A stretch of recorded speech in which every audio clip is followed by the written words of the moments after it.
이정찬 행정실장입니다. 반갑습니다. 이제부터 행사를 시작하겠습니다. 이쪽에 계신 분은 자리에 앉아주시고요. 참고로 오늘 자리는 지정하기 아니고 자율성이라서 각자 이제 편한 데에 앉으시는 걸로 알고 있습니다. 참고로 입장하시면서 음료수를 하나씩 나눠드리는데요. 이것은 메일로 주식회사에서 오늘 특별 강연 협찬으로 주시니까 참고해 주시면 되겠습니다. 여러분 지금부터 행사 본행사를 위해서 마이크를 사이다에게 드리도록 하겠습니다. 네.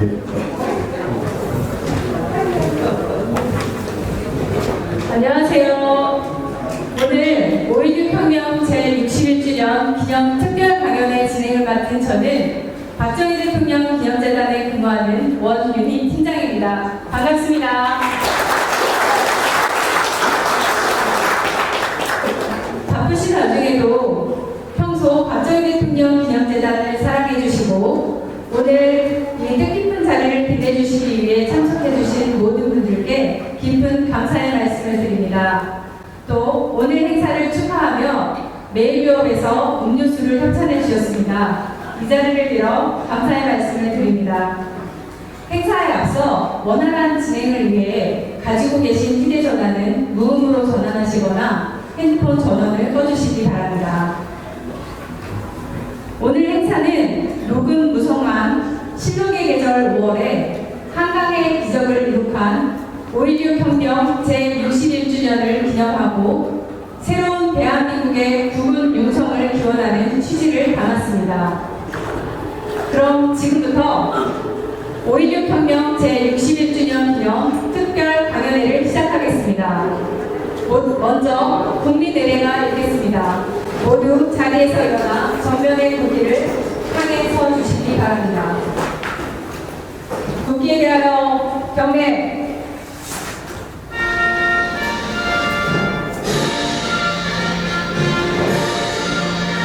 난 자랑스러운 태극기야. 자유롭고 정의로운 대한민국의 무궁한 영광을 위하여 충성을 다할 것을 굳게 다짐.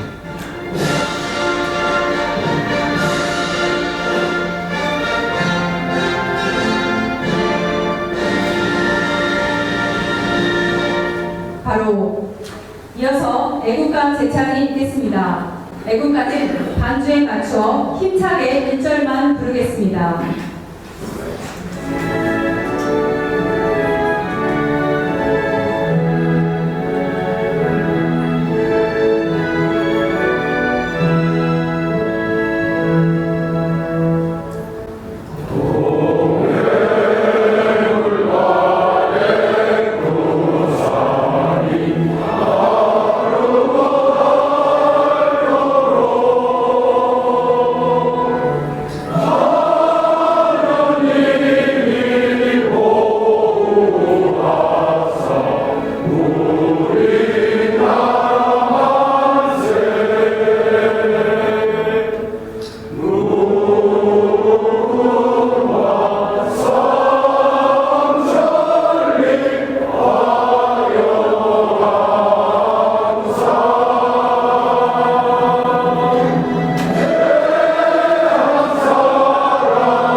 다음은 순국선열과 호국영령 그리고 박정희 대통령 내외분과 국가발전 과정에서 순국하신 모든 분들에 대한 묵념이 있겠습니다. 일동 묵념.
바로 모두 자리에 앉아주시기 바랍니다.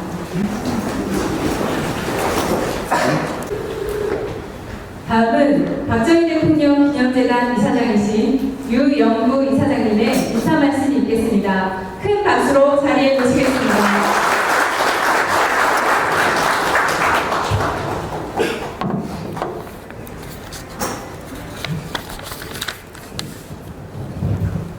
네, 이사장입니다. 오늘 5.16 혁명 제61주년 기념 특별 강연회를 개최하게 됨을 매우 뜻깊고 기쁘게 생각을 합니다. 코로나의 장기화로 인한 일상의 생활을 위협받고 혼란한 중에도 이렇게 많이 참석해 주신 내빈자 여러분께 감사의 말씀을 드립니다. 특별히 오늘 강연을 해주실 이광호 위원님과 김다혜 선생님께도 감사의 말씀을 전합니다. 오늘의 현실은 세대 간, 지역 간, 그 다음에 계층 간의 갈등이 극에 달하고 있는 시절입니다. 돌이켜보면 박정희 대통령께서는 진보도 보수도 중도도 아닌 그 위를 걸어가신 분입니다. 오로지 민족과 국가를 위해서 그 위를 걸어가셨습니다. 오늘 우리가 누리는 이 풍요는 5.16 혁명을 기점으로 시작된 것이라는 사실을 부인할 수가 없습니다. 음수사원이라고 했습니다. 우리가 물을 마실 때마다 샘을 판 사람을 기억하고 감사해야 합니다. 그런 의미에서 5.16은 얼마든지 기념하고 우리가 축하해야 될 일이라고 생각을 합니다. 그 정신을 재확인하는 오늘 이 기념식에 참석한 모든 분들께 감사를 드립니다. 특별히 오늘은 세종대왕의 탄신일이자 제41회 스승의 날입니다. 우리 민족의 영원한 스승이신 박정희 대통령을 기념하는 이 자리가 매우 더 뜻깊다고 생각을 합니다. 다시 한번 참석하신 모든 분들께 감사를 드립니다. 대단히 감사합니다.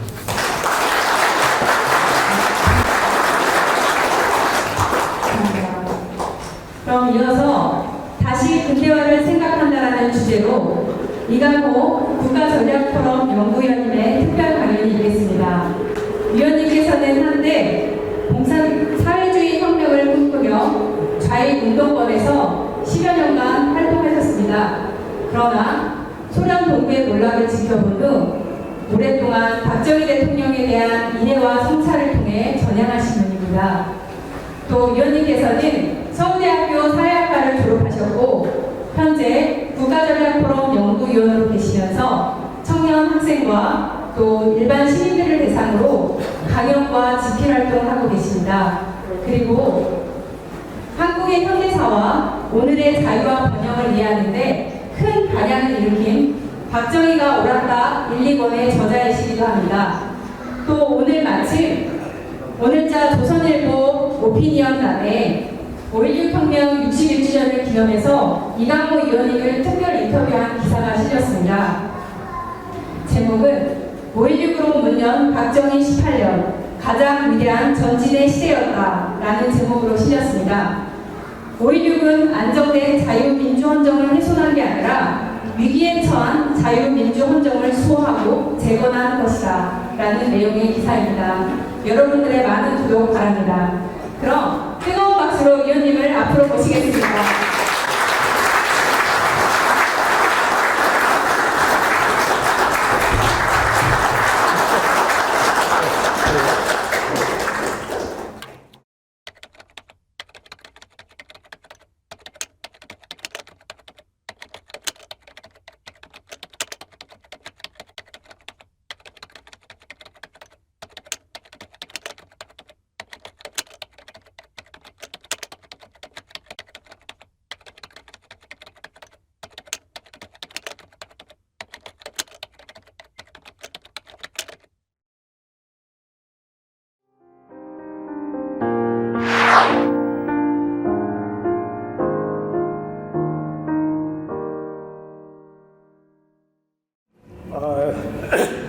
불에 넘치는 것 같습니다. 제가 이 자리에 서서 감히 강연이라고 할 수 있는 존재가 되는지 그런 생각이 듭니다. 감사드립니다. 무엇보다도 박정희 대통령과 함께 감사드립니다. 오늘 우리가 이만한 정도의 삶이라도 누릴 수 있는 것은 박정희 대통령께서 계셨기 때문 아닌가 이렇게 말씀드릴 수밖에 없습니다. 조금 전에 사회자님께서 소개하셨던 대로 그 시작이 5.16이었습니다. 5.16에서 시작돼서 거기에서 딱히 저력이 있었기 때문에 이만큼이라도 또 버텨내고 있지 않은가 이렇게 생각이 듭니다.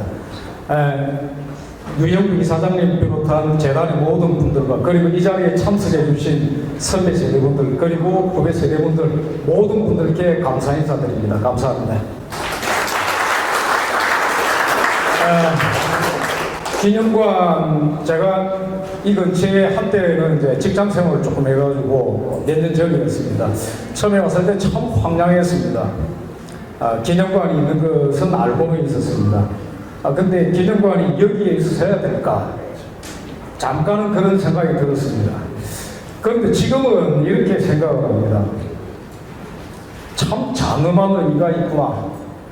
다들 아시죠? 상암동이 어떤 동네였습니까? 여기는 원래 난지도였습니다. 그 위에 서 있습니다. 저는 이 생각을 할 때마다 대한민국의 장엄함이 때로 느껴지기도 합니다. 박정희 대통령의 위협이 이렇게 상징적으로 보여질 수도 있구나. 아무래도 어떻겠습니까? 대한민국 전체가 박정희 대통령의 기념관 아닙니까? 그리고 더군다나 여기에 있기 때문에 더욱더 큰 의미가 있다. 그렇게 생각을 합니다. 오늘 조선일보 인터뷰 기사에서도 나온 것 같이 제가 결론 내리고 늘 강조하고 있는 내용입니다. 5.16에 대해서 늘 박정희 대통령을 비난하고 비판하는 사람, 비판도 아니죠. 욕입니다. 욕하는 사람들은 어떻든 무조건 5.16에 대해서 쿠데타다, 군사정변이다. 교과서에 이미 그렇게 기록되어 있습니다. 그렇게 교육시키고 하고 있습니다. 근데 저는 이렇게 이야기를 합니다. 쿠데타면 어떻고 정변이면 어떻고 뭐 혁명인들 만약에 혁명이라고 한다면은 5.16 혁명이야말로 세계사의 가장 명예로운 명예혁명일 것이다. 영국의 명예혁명이 희생자가 없었기 때문에 명예혁명이라고 불린다고 하지 않습니까? 5.16이 만약에 그렇다면 5.16은 그야말로 세계사에 유례없는 명예혁명일 것입니다. 왜 그렇습니까? 혁명이라고 하면 이전에 비해서 새로운 어떤 획기적인 변화를 가져온 것이기 때문에 혁명이라고 불리지 않습니까? 그만한 변화를 가져오면서 이처럼 5.16처럼 정말 아무런 희생 없이 이루어진 혁명은 세계사에 유례가 없습니다. 5.16 딱 하나입니다. 이만한 명예혁명은 없습니다. 영국의 명예혁명을 능가하는 가장 명예스러운 혁명이다. 이렇게 말씀드릴 수 있겠습니다.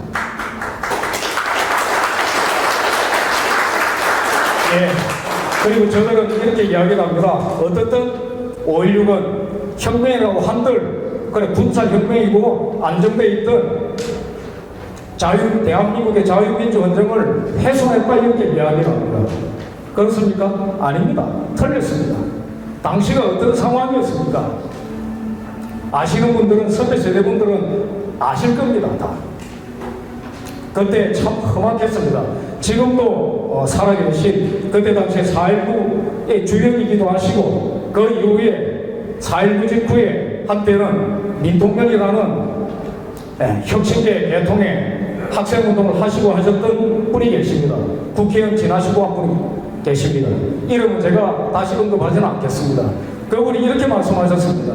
그때 당시에 마치 때를 만난 듯 6.25 이후 잠복되어 있던 조용히 숨죽이고 있던 공산군자들이 날파리 때처럼 날뛰기 시작했다 이렇게 이야기했습니다. 그랬습니다. 그런 시절이었습니다. 정말 위험한 상황이었습니다. 경제적 어려움이 극심했던 것은 말로도 알 수가 없습니다. 당시에 인구가 약 2,500만 정도였고 노동 인구가 1,000만 정도였습니다. 그런데 250만이 완전 실업자였습니다. 그리고 200만은 또 잠재적 실업자였습니다.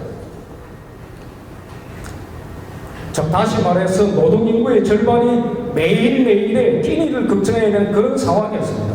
정말 시급했습니다. 그런데 장면 총리라고 민주당 정권이라고 거기에 관심이 없었던 건 아니겠죠. 그런 사람들은 물론 아니었습니다. 그러나 경제개혁을 만지작거리고 있으면 어떡합니까? 그래가지고 그런다고 해가지고 경제개혁을 글로 써놓고 그림을 그려놓고 만지작거린다고 해가지고 민생이 나아집니까? 일을 해야 될 것 아닙니까? 못했습니다. 거기에 대해서는 변명의 여지가 없습니다. 그런데 또 다른 문제가 있었습니다. 그 정도의 문제가 아니었습니다. 정말 위험한 것은 정치적 위기, 이념적 위기였습니다. 극심했습니다. 정말 극심했습니다. 누구보다도 장면 총리 당사자가 그 사태를 정말 극심하게 격하게 겪었습니다. 제가 여기서 질문 하나를 해보겠습니다. 아시는 분도 있고 모르시는 분도 있겠습니다. 방공법 제정은 누가 제기를 한 것일까요? 제가 학생들에게 강의를 할 때 이렇게 질문을 하면은 대부분 답이 모두 맞춘 사람은 아무도 없습니다. 대부분 답이 이렇게 나옵니다. 이승만 대통령 아닐까요? 박정희 대통령 아닐까요? 이렇게 답이 나옵니다. 아닙니다.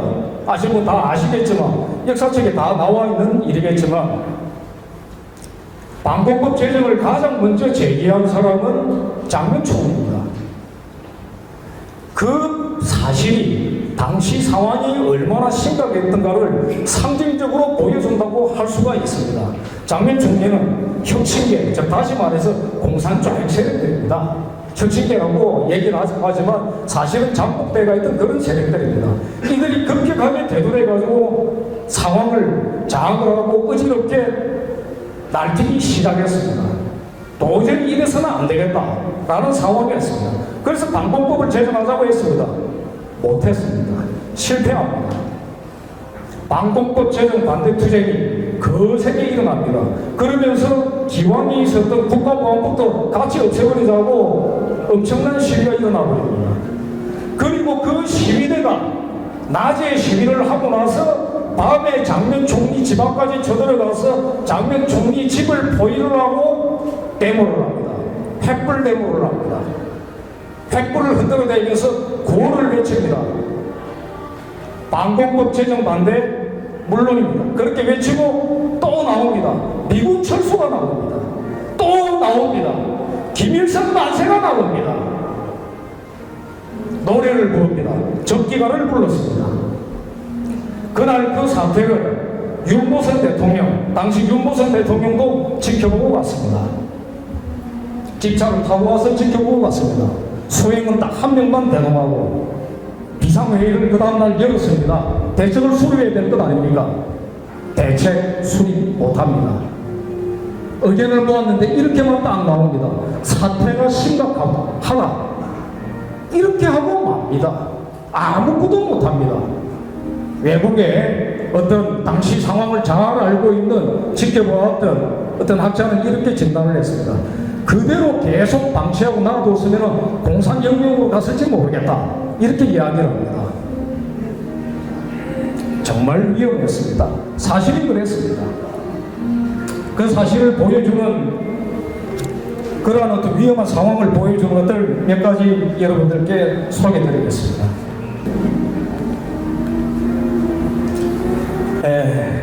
이 이야기를 하면은 모두가 당시의 사태를 너무 과장한다 이렇게 이야기를 하지만 아닙니다. 이거는 실제 상황이었습니다. 김일성은 4.19 직후 북한 주도의 통일을 노렸다고 합니다. 미국의 윌슨 센터라는 싱크탱크가 있습니다. 민주당 계열의 싱크탱크입니다. 나름 진보적 성향을 가지고 있는 싱크탱크입니다. 여기에 지금도 그 다 공개되어 있는 자료이기 때문에 접속해서 들어가서 살펴보면 다 나와가 있는 내용들입니다. 알렉산더 플라노프라는 사람이 있었습니다. 당시에 소련 대사였던 평양 주재 소련 대사였던 사람이 남긴 비망록을 입수를 해서 그 내용을 분석해서 다 게재를 해놨습니다. 자, 첫째 사실관계부터 먼저 알려드리겠습니다. 연방제 통일론 다 아시죠? 고려 연방제 통일론. 그게 언제 나왔느냐? 1960년 8월 14일 8.15를 하루 앞두고 1960년 8월 14일 김일성이 8.15 격축사를 하면서 제기한 게 연방제 통일론이었습니다. 그 연방제 통일론이 무엇이었나? 북한 주도 주도 통일을 하자고 하는 것이었습니다. 북한 주도 통일이 뭡니까? 적폐 아닙니까? 4.19 직후 시기였습니다. 그게 가능하다라고 보고 그것을 제기를 했습니다. 그렇게 시작이 되었습니다.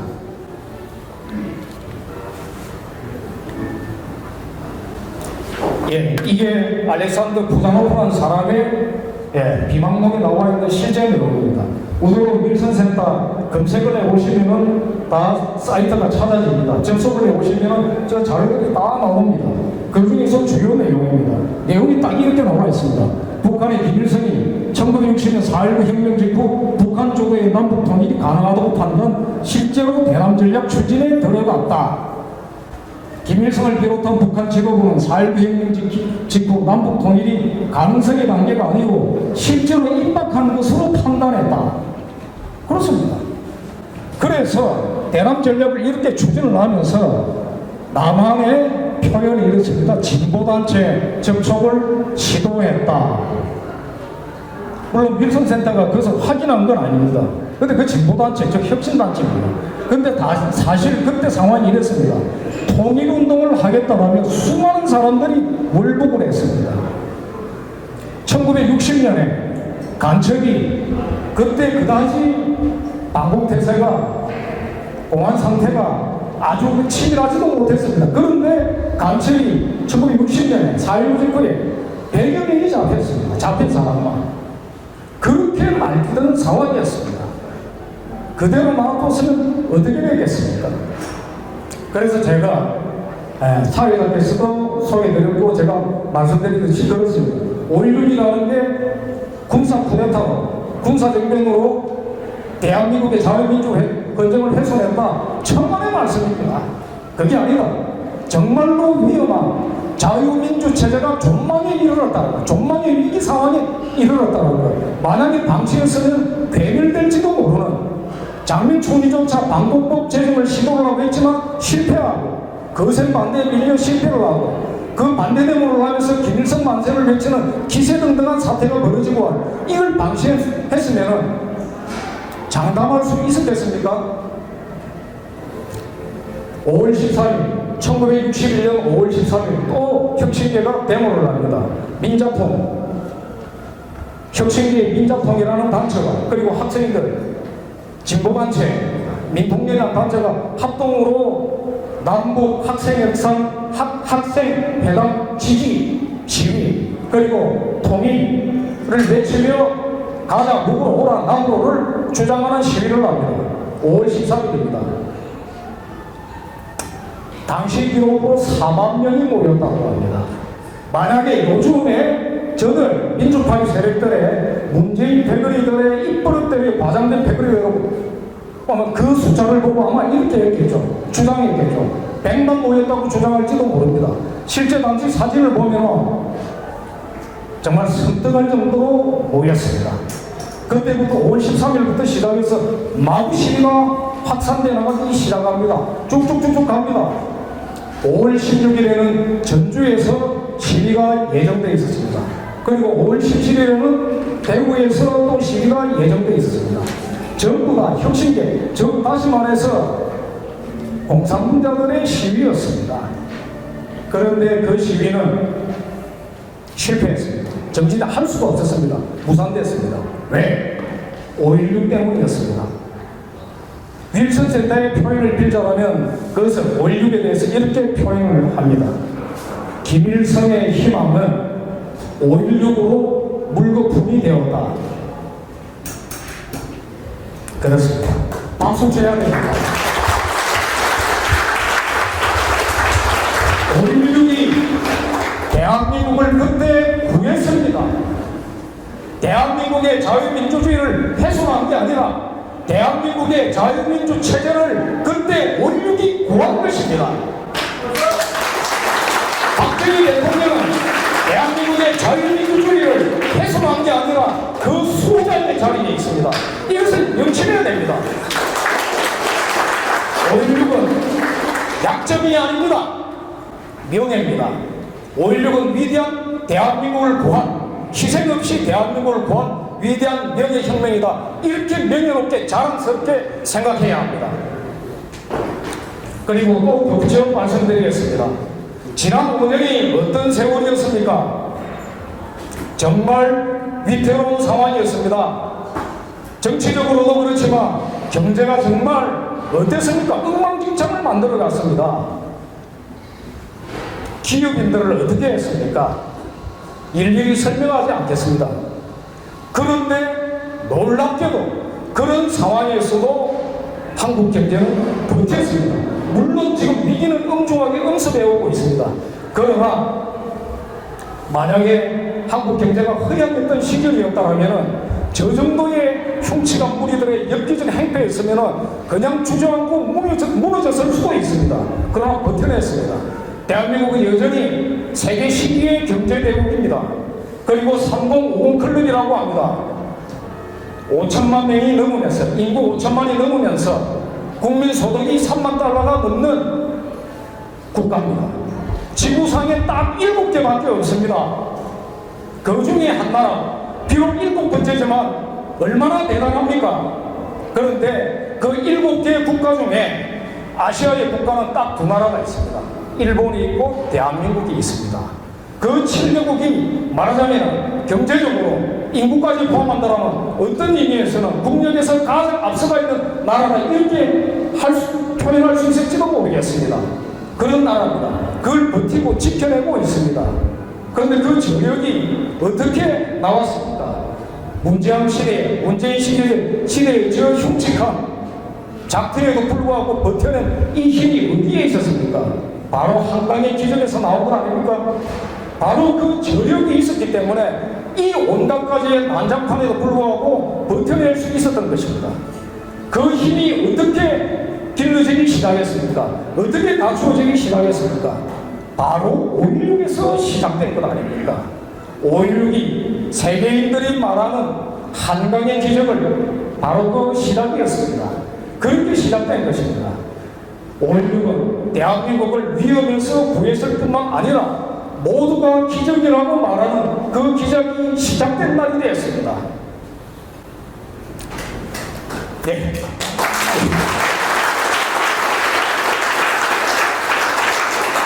여기서 잘 알려지지 않았던 당시의 세상, 얼마나 저들의 박정희 대통령의 발목을 잡고 방해했던 세력들이 사실은, 그리고 지금도 욕을 하는 사람들이 얼마나 사실은 문제가 많고 위험한가, 사실 얼마나 또 교활하기도 한가, 그것을 알 수 있는 사례 하나를 소개해 드리겠습니다.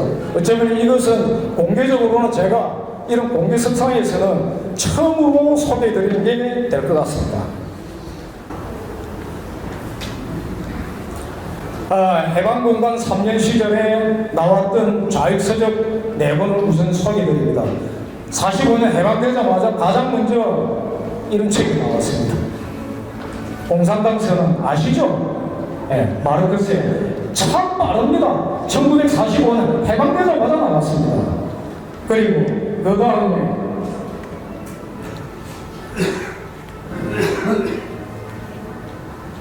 이 사람 얼굴 어렴풋이 예전에 교과서에서 보신 적 있는 것 같죠? 역사책에서. 레닌입니다. 러시아, 소련의 러시아 혁명은 무엇을 할 것인가? 운동부 시절에 저거 정말 반복해서 열심히 읽었습니다. 뭐 외울 정도로 읽었습니다. 1946년에 나왔습니다. 자, 이 책입니다. 제목 어떻습니까? 민주주의 12강입니다. 민주주의 12강. 제가 몇몇 기공개로 공부를 할 때 청년들에게 이 이야기를 소개를 하면서 이 책이 인상이 어떻습니까? 어떤 책이었을 것 같습니까? 물어보면 어떻게 맞추겠습니까? 얼핏 제목만으로 보면 민주주의를 소개하는 무슨 정치학 개론서 같은 그런 느낌을 주지 않습니까? 12강 이렇게 돼가 있고. 근데 이 책은 남로당에서 낸 책입니다. 남로당에서 낸 책입니다. 혹시 보이십니까? 민주주의 12강 10강의 내용제 7강까지 쭉 나오는데 제1강 민주주의와 국제동선 저자가 이강국이라는 사람입니다. 선배생 여러분들은 이강국이라는 이름을 다 들어보셨을 겁니다. 남로당 수뇌부의 사람이죠. 거물급 공산주의자입니다. 나중에 월북해가지고 북한 외무선 차선 부상을 지낸 거물급 차원들입니다. 그런 공산주의자입니다. 이 사람이 제1강을 쓰기 시작하면 이렇게 쭉 갑니다. 이 책은 어떤 책이냐? 공산주의 서적입니다. 공산주의에 입각해서 민주주의론을 펼치고 거기에 입각해서 그 자신들의 전략들을 논하기도 하는 그런 책자입니다.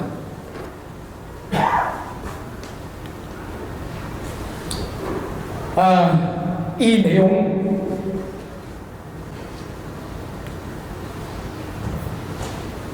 자, 조금 길긴 하지만 제가 읽어드리겠습니다. 제4강의 민주주의와 문화라는 대목에 이런 내용이 나옵니다. 우리 운동은 만재방법은 민족혁명인 것이고 어쩌고 이렇게 쭉 나가고 그 다음에 민주주의 민족통일전선 쪽 이렇게 쭉 나가고 그 다음에 두 번째 공장에서 농촌에 나두에서 방공한 서클을 클럽 활동을 전개하는 데 있다. 조직으로 볼 때 무도발과 같이 자기 주의에 결집시켜야 하고 어쩌고 이렇게 쭉 나갑니다. 근데 이 내용을 보면은 저는 이렇게 느꼈습니다. 이야, 이거 1980년대 86세대 운동권에, 특히 주사파 운동권에 무슨 운동권 팜플렛 같다. 딱 그런 인상을 줍니다. 시간의 격차는 40년의 격차가 있습니다. 주사파가 본격적으로 대두했던 것은 1980년입니다. 86년입니다. 시간 격차는 약 40년 격차가 있습니다. 그런데 내용을 보면은 시간과 세월의 차이를, 시간 간격을 느낄 수 없을 만큼 정말 동일한 느낌을 줍니다. 그런데 이들이 민주주의를 앞세워서 바로 공산주의 혁명운동을 해나갔던 겁니다. 이런 책도 있었습니다. 제목이 민족과 인민입니다. 이것만 보고서 인민이라고 하니까 그러면은 조금 저게 그렇겠구나. 근데 당시에는 인민이라는 개념은 좌우파 가릴 것 없이 다 두루 쓰던 용어였습니다. 자, 민족과 인민이라는 데서 좌익적 냄새가 곧바로 나겠습니까? 지금은 압니다만. 그런데 저 앞에 민주주의 12강의 민주화, 그 다음에 민족과 인민이라는 이걸 세 개 합쳐서 예전에 운동권 시절에 산민이라는 게 있었습니다. 산민투라는 조직이 또 있었습니다. 민족, 민주, 민중. 그 세 가지 개념이 이때 다 있는 겁니다. 해방권과 산민에 다 나왔습니다. 이들이 아까 말씀드렸듯이 6.25 때는 바로 물리적 전쟁으로 대전란에 500만의 인명이 희생되는 대전란을 갖다가 있게 했습니다. 그리고 나서 잠복했습니다. 그러다가 4.19가 돼가지고 4.19 제품에 아까 서대에 말씀드렸듯이 그렇게 날뛰기 시작한 게 있습니다. 만만치 않은 일이었습니다. 이런 일이 있었는데 박정희 대통령을 비난하는 민주만을 가지고서 그것을 심성시하면서 흔들어대면서 한국 역사를 정리하려고 하는 자들은 그렇게 우겨댑니다. 아니다. 어떻든 간에 아무리 경제적인 업적이 좋아 100번 양보해서 있다 하더라도 어쨌든 5.16은 헌정을 해서는 쿠데타고 그리고 어쨌든 간에 유신은 뭐 어쨌다 이렇게 이야기를 합니다. 아닙니다. 저 내용들을 보시고 나중에 이런 식의 과장이 아닙니다. 이 맥락은 4.19 때도 아까 그랬지만 계속 이어져 나갑니다. 이 사진들은 그때 당시의 사진들입니다. 4.19 집회에. 이건 제가 증언할 수 있는 내용입니다. 저는 사실이 누구보다 잘 알고 있는 내용입니다. 박정희 대통령 시대에 4대 공안 사건이라는 게 있습니다. 인혁당, 통역당, 해방전략당이라고 있습니다. 그리고 난민전 사건. 이 네 가지를 운동권 내에서는 4대 공안 사건이라고 이렇게 일컫습니다. 여기에 대해서 이렇게 이야기를 합니다. 용궁조각은 없었다. 이것은 남한 변혁운동의 피 흘린 발자취다. 저는 그때 그렇게 배웠습니다. 그리고 제가 후배들에게 그렇게 가르쳤습니다. 그런데 그렇게 가르치고 해놓고 용궁조각이라고 왜 웃깁니까? 이들 공산국자들을 단속을 하는데 탄압입니까? 단속을 안 할 수가 있습니까? 거짓말하면 못 씁니다. 그런데 저걸 싹 가려놓고 민주의 깃발만 흔들어댑니다. 해방공간 시절에 남노동의 민주주의 12강 서적 12강이라는 책에 그 사특하고 교화라 그 은사들과 똑같은 겁니다. 민주만을 흔들어대면서 다 가려버립니다. 사회주의 공산주의 용어를 안 썼습니다. 민주만 앞세웁니다. 용어가 이렇습니다. 진보적 민주주의라고 했습니다. 박근혜이 그렇게 이야기했습니다. 김일성이도 그 표현을 썼습니다. 진보적 민주주의라는 표현을 썼습니다. 저도 운동권 시절에 그런 용어를 썼습니다. 진보적 민주주의 연합정선을 구축하자. 그러면서 누구를 찾아가서 만나기도 했습니다. 기성정치권의 거물급 정치인을 만나서 제가 운동권의 한 분파를 대변해서 찾아가서 만나게 됐습니다. 이름은 이야기하지 않겠습니다. 그 사람이 다 알아들을 만한 이야기를 하고 있습니다. 그런 겁니다. 민주라는 거. 5.16때 방공이 6대 공약의 두 가지가 방공입니다. 그리고 국민교육원장을 선포하면서 방공민주정신에 투철한 애국애족이 우리의 삶의 길이며 자유세계 이상을 실현하는 기반이다. 이렇게 이야기를 했습니다. 1968년이 또 어떤 해인 줄 아십니까? 바로 통역당 사건이 있던 바로 그 해입니다. 이제 실감이 나십니까? 이번에 금수왕박이란 희대의 흉측한 짓을 한 철음회라고 들어보셨죠? 저놈들 철음회. 그게 무슨 철음입니까? 처음처럼이라는 그 처럼이라는 게 그 처음처럼이라는 게 아시죠? 그 글씨 누가 쓴 겁니까? 신영복, 통역당의 신영복이 쓴 겁니다. 그 사건이 1968년입니다. 그때 방공민주정신에 투철한 애국애족이 우리의 삶의 길이고 자유세계 이상을 실현하는 기반이다 라고 할 수밖에 없었던 겁니다. 그 말이 틀렸습니까?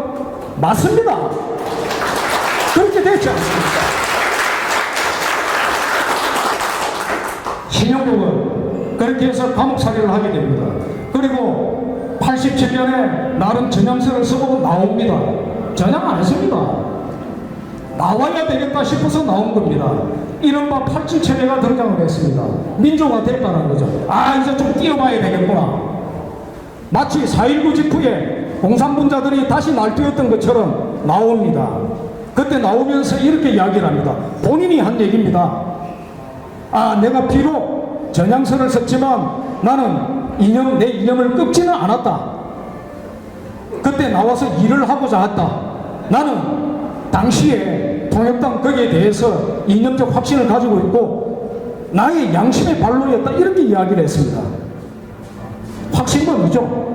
아, 좋습니다. 막 확신범인 거 그렇게 미쳐서 있는 것은 어떡하겠습니까? 그런데 그냥 제가 신영복이라는 자를 참으로 더럽게 생각하는 게 있습니다. 자신의 신념에 미쳐서 그런 부분은 어쩌겠습니까? 그런데 이 사람은 점점 나중에 죽기 얼마 전 시점에서는 이렇게 이야기를 합니다. 아예 이렇게 이야기를 합니다. 통역당이라는 것은 없었다. 그것은 처음부터 박정희 정권의 모조리 날조다. 존재하지 않았던 것을 만들어내서 가공해서 사람들을 민주화 운동을 하는 사람들은 단속을 하고 어찌했다.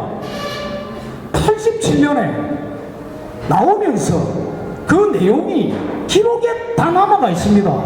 찾아보면 다 나옵니다. 당시에 말지라는 좌파들의 잡지가 있었습니다. 거기 인터뷰는 그 내용이 다 나옵니다. 이런 거짓말을 공산 좌익들은 거짓말을 입에 달고 다닙니다. 정말로 달고 다닙니다. 마음대로 거짓말을 해대버립니다. 거짓말을 해서 계속 우기면은 거기에 넘어가게도 됩니다, 사람들이. 이런 거였습니다. 이렇게 당했던 겁니다. 그래서 집요하게 밀어붙이면서 박정희 대통령이 독재를 하고 있다 어쩌다 계속 밀어붙여 왔기 때문에 많은 사람들이 또 넘어가기도 했습니다. 그런데 박정희 대통령이 2차 인혁당 사건과 민청학년 사건이 있었던 그 다음에 1975년 연두 기자회견에서 이렇게 말씀하셨습니다. 거기에는 진짜 악질 공산군자 보이지만 전혀 그렇지 않은 사람도 있다. 오히려 반공적인 사람들도 있다. 그런데 정말 괜찮은 사람들이 거기에 엮여서 넘어가고 이렇게 됐던 것이다. 왜 그렇게 됐느냐? 박정희 대통령은 이렇게 표현하셨습니다. 공산군자들이 내가 공산주의자다라고 간판을 달아놓고 합니까? 그런 겁니다. 저도 그랬습니다. 여러분, 아까 민주주의 시비강 보셨죠? 그리고 4.19 직후의 상황에서 어떤 일이 있었는지 다 보셨죠? 저들은 항상 민주의 깃발을 흔들어대면서 우겨댑니다. 그런데 그렇게 국민들을 속여왔습니다. 더 이상 속아서는 안 됩니다. 그리고 더 이상 그 모독에 넘어가서는 안 됩니다. 당당히 맞서야 됩니다. 박정희 대통령은 5.16은 해서는 안 될 일이 아니라 해야 될 일을 한 거였습니다. 그래서 대한민국에 오늘이 있을 수 있게 된 것입니다. 자랑스럽게 생각을 해야 됩니다.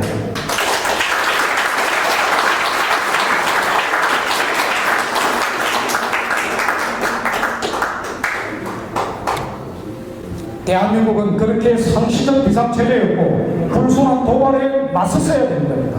그런데 그들과 노란하면서 당시 야당 세력들이 끊임없이 박정희 대통령의 민주를 흔들어대면서 한편으로는 민주의 깃발을 흔들어대고 다른 한편으로는 당시의 수출 드라이브 정책 그리고 더 한 걸음 앞으로 나아가는 중화공업 모두이 다 반대했습니다. 이것도 안 돼, 저것도 안 돼, 다 반대했습니다. 박순천이라는 분이 있었습니다. 나쁜 사람은 아닙니다. 그런데 그 주장이 참 1965년인가 67년인가 정확하게 연도는 기억 안 납니다만 100만 원가 창설론을 들고 나옵니다. 지금은 정말 실수가 나올 정상적인 경제학자라면 여러분 한 가구당 5인 가족으로 쳐도 인구 500만입니다. 아까 제가 서두에 당시 경제활동 인구 1000만 말씀드리지 않았습니까? 500만을 다시 거꾸로 농민으로 되돌리자라는 얘기가 말이 되는 얘기입니까? 그러면서 수출하면 안 됩니다. 수출 드라이브 안 된대요. 그러면 대외 종속이 심화된답니다. 어쩌라는 수출하지 말세요. 내포적 공업하니 뭐니 하자입니다. 고속도로 안 된답니다. 경부고속도로 길바닥에 들어놓아서 막 반대합니다. 이렇게 나옵니다. 이 사람 이름 얘기 안 하겠습니다. 정말 나름대로 그때 당시에 다 겪으신 분들은 이때 신화적인 그런 거 있다면서요. 장충당 의원 연설 대단했다고 그렇게 기억을 하더라고요. 이때의 연설입니다. 이래 나옵니다. 세종대왕 시대가 성군의 시대라는 것은 그 당시에는 고속도로도 없었고 울산공업단지도 없었지만 우리가 성군의 시대라는 것은 비록 그 시대에는 무명벼옷을 입고 산천지를 걸어다녔지만 국가의 혜택이 고르게 분배되었던 것이요. 어쩌자라는 겁니까? 정말 어떻게 하자라는 겁니까? 이렇게 했어야 됩니까? 만약에 이 사람이 이 노선대로 갔다라면 대한민국 어떻게 되겠습니까? 다른컨대 오늘의 대한민국은 없습니다. 안 되는 겁니다. 중화공업 없습니다. 수출 100억 달러 없습니다. 일찌감치 중단됐을 겁니다. 그런데 이 사람들은 여기에 대해서 반성 안 합니다. 반성 안 하는 정도가 아닙니다. 이 사람의 연설문지 뒤져보면 다 있습니다. 없습니다. 이 내용이 없습니다.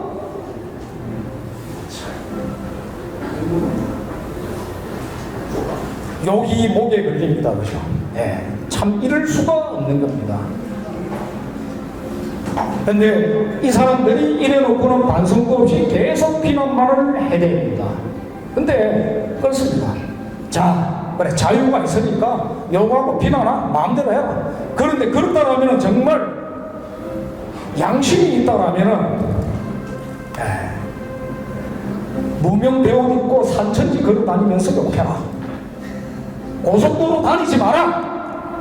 포항제철에서 나오는 철제품 쓰지 마라. 삼성을 비롯한 대기업에서 나오는 간악한 재벌이라면서요. 거기서 나온 제품들 쓰지 마란 말이에요. 그러고 욕하란 말이에요. 그렇게 해야 되지 않겠어요?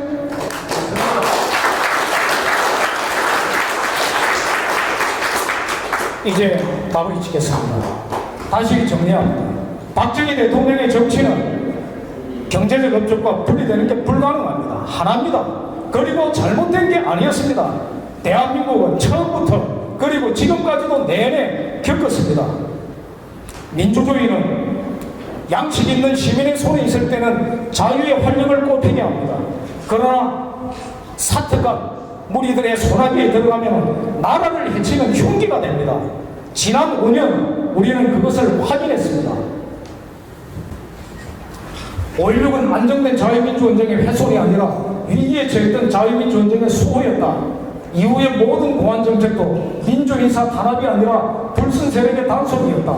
그리고 자유는 책임질 권리입니다. 자주 없이 자유 없습니다. 자유는 곧 자조입니다.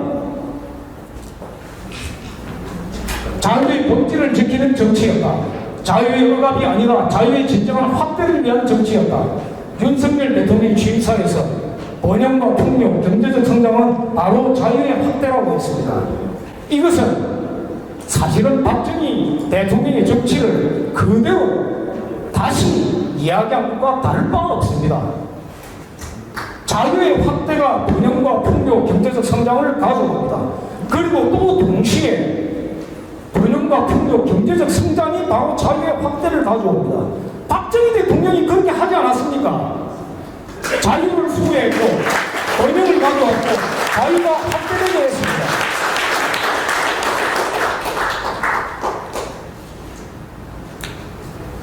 대한민국의 건국 자체가 오늘날의 성취를 예감하는 예언이라고 할 수도 있습니다. 그러나 어떤 예언이든 그것을 실현하는 것은 당대를 살아가는 사람들의 땀의 몫입니다. 그렇지 않습니까? 그 일을 해낸 분이 바로 박정희 대통령이십니다. 저는 대한민국의 역사를 때로 이렇게 표현합니다. 대한민국은 피의 골짜기를 지나서 땀과 눈물의 강을 건너서 번영의 바다에 이르는 나라다. 박정희 대통령이 바로 그 일을 해내셨습니다. 박정희 대통령께 다시 한번 감사의 말씀 드립니다.